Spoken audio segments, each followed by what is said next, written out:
My name is Stephen Donald, and I was diagnosed with primary central nervous system lymphoma in December 2019. I was diagnosed here in San Francisco after having been sick for quite a long time in London. I was transported from the London hospital over to San Francisco really quickly and saw a team of oncologists within a couple of days. The first thing they said to me was, "We know what's wrong with you." I was always interested in art and creating things, and always appreciated other people's art. And I never ever went through that whole kind of thing of giving it an identity and focusing on that identity being destroyed or anything. I've never felt like I've been in a battle or that I've won anything. That just hasn't worked for me at all. The human existence is a huge learning opportunity, and that's the way I look at life. You know, whenever anything happens now, I have tough stuff happen to me, but that I might have prior to my cancer thought, "Oh God, I'm so unlucky, and this is horrible, and how dare people treat me like that?" And it's a raising of my awareness of where we are, what we are, why we're here, and it's very freeing. I could never forget the moment when Ned popped his head round the door and said, "Do you have anything? Would you like some art materials?"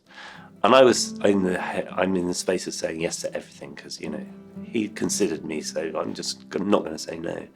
And then I can remember saying, "Oh yeah, but I don't paint. I tried ages ago and I can't do it." And he said, "I'll just leave these with you." And that was like the start of the whole thing. And going through that kind of introduction to an environment where whatever you created was not questioned in any kind of critical way, and people's creations were celebrated, means that I've got used to it being okay to do art. But now, art is part of me, and I'm starting to discover that I really do have it in me. I find it's a new way of expressing myself, which I don't think I had access to previously. The value of art to us is just so apparent to me now.